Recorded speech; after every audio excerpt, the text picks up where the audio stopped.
Assalamu alaikum wa rahmatullahi ta'ala wa barakatuh. Jama'a barkanku da sake haɗuwa da mu a wannan channel mai albarka Tabaraki Online TV. Channel da take kawo muku sirrika domin neman addu'ar mutanen kirki.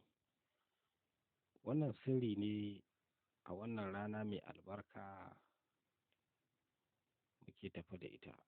Wannan sirri ne na mallaka mai ƙarfi. To wannan sirri insha Allah a daure a jarraba shi, za a sami biyan bukata, za a samu abin da ake bukata cikin sauri in Allah ya yarda.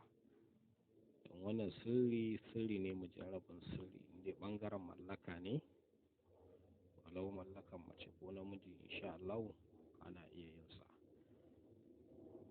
Za ku ga an rubuta yawo dudu, to wannan suna Allah shi ake rubutawa, ana rubuta shi ƙafa 41.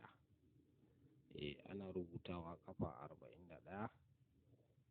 Yawwa, bayan an rubuta ƙafa 41 a ƙasar rubutun kuma bayan ka kammala sai ka rubuta sunan wanda kake so. Yawwa, insha Allah. To bayan kaya sai ka wanke, sai a samu sukari sai a zuba kaɗan a ciki, sai a wanke, sai a sha da niyyar wanda ake so a mallaka. To insha Allah za a mallake shi, so mai za a samu mallaka mai ƙarfi insha Allah. Sannan baya da haka ana rubutawa ƙafa 313 a allo. Bayan an gama a barbaɗa gishiri a ciki, a dinga sha da niyyar wanda ake so a mallaka.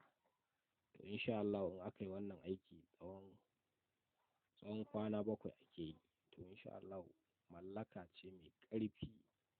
In dai mallaka ake nema, to insha Allah a aikata wannan sirri za a samu dacewa, za a samu biyan bukata insha Allah.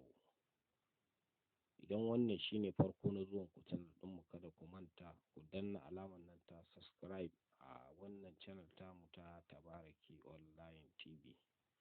Akwai channel ɗinmu Tabaraki TV, akwai kuma sabuwar channel ɗinnan tamu Tabaraki Online TV.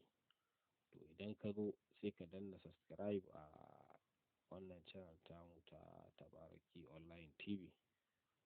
Idan ka taɓa danna mana subscribing a waccan channel ɗin tamu ta Tabaraki, to muna buƙatar wannan ma ka danna mana subscribing a wannan channel ɗin insha Allah. Wannan muke cewa assalamu alaikum wa rahmatullahi ta'ala wa barakatuh. Assalamu alaikum wa rahmatullahi ta'ala wa barakatuh. Jama'a barkanku da sake haɗuwa da mu a